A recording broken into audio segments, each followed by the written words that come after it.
সকাল সকাল চলে আসলাম ছাদে গাছ লাগাতে। কিছু গাছ এখনও বাকি আছে, তো ওই যে জবা গাছগুলো এখনও বাকি আছে, ওগুলো লাগানো হয়নি, ওগুলো পরে লাগাবো। সেদিনকে এই যে রেড কালার এই বোগেনভেলিয়াটা নিয়ে এসেছি, আর এটা হচ্ছে পুরো হোয়াইট কালারের বোগেনভেলিয়া। তো এগুলো এখন যেহেতু শীতের ফুল, এখন ফেলিয়ে রাখলে চলবে না। তো এই বোগেনভেলিয়াটা এইমাত্র লাগানো হয়েছে, এটা ভিডিও করতে পারিনি। তা এই হোয়াইটটা এখন লাগাচ্ছি, এটা ভিডিও করছি। এই যে মাটিটা আমরা আগে থেকে তৈরি করা মাটি, মানে এই মাটির মধ্যেই না তোমার ওই গোবর সার, এই যে গোবর সারটা, এই গোবর সার মানে ভার্মি, তারপরে এই যে মিক্স, এটা হচ্ছে মিক্স, এটাকে কী যেন বলে, এটা মিক্সার না, মানে 5 রকম না কত রকম কী সব মিশানো আছে। তারপরে আছে হাড়ের গুঁড়ো, ওখানে আছে একটা প্লাস্টিকে হাড়ের গুঁড়ো, এগুলো সব আগের থেকে মাটির মধ্যে মিশানো আছে। আর এর মধ্যে যে জৈব সার যেটা বলে, সবজি যে পচা যেগুলো জিনিস আছে সব এই মাটির মধ্যে আমরা আগে থেকে মিশিয়ে রেখেছিলাম। তাও অল্প অল্প করে কিছুটা এসব দিচ্ছি। দেওয়ার পরে এই যে এটা হচ্ছে ওই নিমখোলটা কোথায় গো, ওটাই নিমখোল না, ওই যে নিমখোল, এই নিমখোলটাও কিন্তু বোগেনভেলিয়ায় অবশ্যই দিতে লাগবে। মানে ভার্মি, নিমখোল, এই পাঁচমিশালি যেটা আছে ওটা, আর ওই যে হাড়ের গুঁড়ো আছে, তাও আমরা আলাদা করে হাড়ের গুঁড়ো দিই। জৈব সারটা আছে, জৈব সারটাও দিচ্ছি। আর এগুলো এক একটা ধরনের ওষুধ, এগুলোর নাম আমি অভিজিৎ জানে, আমি বলতে পারবো না। গাছেরই এটা হচ্ছে পিঁপড়ে, মানে আমাদের কাছে না প্রচণ্ড পিঁপড়ে হচ্ছিলো, ওই পিঁপড়ে। আর এইগুলো এক ধরনের, মানে নাম জানি না আমি কিছুই, কি কুড়ি, যাই হোক এগুলো 26, 20, আর কি, হ্যাঁ এগুলো সব গাছের ওষুধ এক একটা। গাছ লাগালে তো হলো না, ওষুধপত্র দিতে হয় অনেক কিছু। তো এইগুলো হচ্ছে যে মাটির মধ্যে সব মিশাচ্ছে। এখন আমরা, এটা হচ্ছে 8 ইঞ্চি টব, আজকে সকালে গিয়ে টবগুলো নিয়ে এসেছি। তো এই টবে এখন এই গাছটা লাগানো হবে। শুধু মানে সব কিছুই মাটিতে মিশানো আছে, একমাত্র ওই নিমখোলটাই মনে হয় মাটিতে মিশানো নেই। নিমখোলটা আলাদা করে দিতে হবে। নিমখোল দিয়ে দিয়েছি নিচে। দিয়ে দিয়েছো? ওটা আমি দেখাতে পারিনি, ওই তাও ওই দিয়ে দিচ্ছে নিমখোল। এই যে আস্তে করে গাছটা খুলতে হবে, এতে শিকড়ের কোনো রকম কোনো ক্ষতি না হয়। কারণ যেহেতু এখন এই যে গাছ মানে শীতের গাছ, তো এখন তো মেন ফুল দেবে, এখন শীতে শিকড়ে যদি কোনো প্রবলেম হয় না, সেরকম গাছে ফুল আসতে চাইবে না। ওটাকে কেটে দাও, নোংরা, ও গোড়া, আস্তে আস্তে ওটা ছিঁড়ে দাও। এটা দিয়ে দেখো না, কোনো বটিটা আছে না, প্লাস্টিকটা এতটাই মানে শক্ত, কাটা যাচ্ছে না, লাস্টে এই বটিটা নিয়ে এসেছি কাটার জন্য।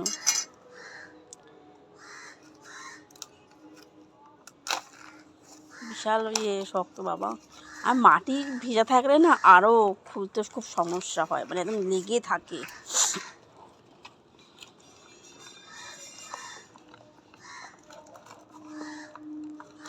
বোগেনভেলিয়া না সবসময় না এই নিচের দিকে যে ডালগুলো আছে না, এগুলো না কেটে ফেলতে হয়।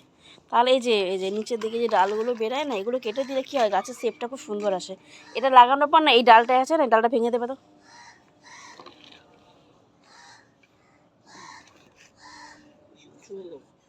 হ্যাঁ মাটি একটু কমবে, বেশি উঁচু হয়ে গেছে।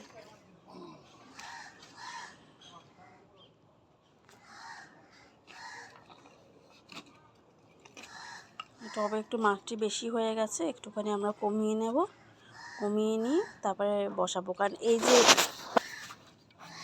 যে এটা আছে না, এটাকে তো ঢাকা দিতে হবে না, এটা বেশি উঁচু হয়ে গেলে আবার মানে দেখতে ভালো লাগবে না। আর জল দিয়ে দেখো তো মাটি একটু বসে না, তখন আমাকে আবার করতে হবে। এই সাদা সাদা ফুলগুলো দেখুন কেমন কালার, প্রথমে যখন বেরোয় পুরো সবুজ মনে হয়, মানে কি ফুলটাই সবুজ, কিন্তু যত ফুলটা বড় হবে না তখন কালার চেঞ্জ হয়ে পুরো সাদা, পুরো হোয়াইট হয়ে যাবে।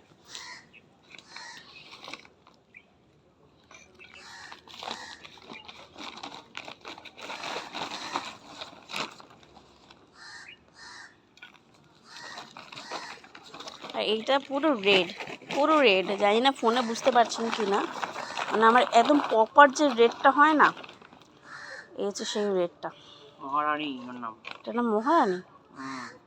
মহারানী এরকম পাতা হয় নাকি? হ্যাঁ, এই রেডটা কিন্তু মানে চট করে পাওয়া যায় না, পেলেও ব্রিজার রেড খুব বলে, ব্রিজার রেড। কস্টলি, মানে খুবই দাম। এই যে আমার বোগেনভেলিয়াগুলো লাগানো হয়ে গেছে, এবার আমরা গাছে জল দিয়ে দেবো। ও একটু পিঁপড়ে ওষুধটা দিয়ে, কারণ গাছে না আমাদের মানে জবা গাছে বলুন, মানে সমস্ত গাছে এত পিঁপড়ে হচ্ছে, মানে পিঁপড়ে হয়ে পুরো মানে সাদা সাদা ডিম দিয়ে দিচ্ছে, পুরো মানে বাজে হয়ে যাচ্ছে। তো আমরা বলে দোকান থেকে বলে এই ওষুধটি নিয়ে এসেছি, বললো এটা হচ্ছে মাটিতে দিয়ে তারপরে আপনারা জল দিয়ে দেবেন। তো এটা হচ্ছে একদম অল্প করে দিতে হবে, প্রথমে মাটির উপরে ছড়িয়ে তারপরে জল দিতে হবে, যাতে পিঁপড়ে না আসে।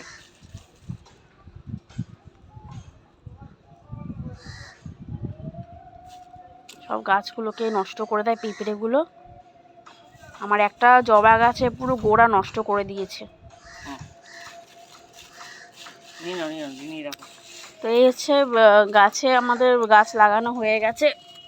এবার যেহেতু প্রথম গাছ লাগিয়েছি, মানে একটা যে গাছ যখন প্রথম মাটিতে লাগানো হয় না, তখন তো বেশি করে, একদম বেশি করে জল দিতে হয়, যাতে ভেতরে মাটিগুলো ভেজে। আমাদের জল দেওয়া হয়ে গেছে, গাছ লাগানোও হয়ে গেছে। যে কোনো গাছ যখনই আপনারা লাগাবেন, সঙ্গে সঙ্গে রোদে রাখবেন না, টানা 2 দিন ছাওয়ায় রাখতে হবে। এই যে আমাদের এই দিকটা খুব ছাওয়া পড়ে, তো আমি আজকে আর কালকে ছাওয়ায় রাখবো। ছাওয়ায় রাখার পর আমি গাছগুলোকে রোদে দিয়ে দেবো। যে কোনো গাছ, সেই জবা হোক, ডালিয়া হোক, যে কোনো গাছ লাগিয়ে সঙ্গে সঙ্গে রোদে রেখে দেবেন না, তাহলে কি হবে, গাছটা না মানে শুকিয়ে যাওয়ার চান্স থাকে, পাতাগুলো একদম হলুদ হয়ে যাবে। ওই জন্য ছাওয়ায় রাখতে হবে। তো এখন আমরা গাছটাকে ছাওয়ায় রাখবো, তারপরে আমরা রোদে দিয়ে দেবো। তো আজকের জন্য এইটুকু। কেমন লাগলো কমেন্টে অবশ্যই জানাবেন।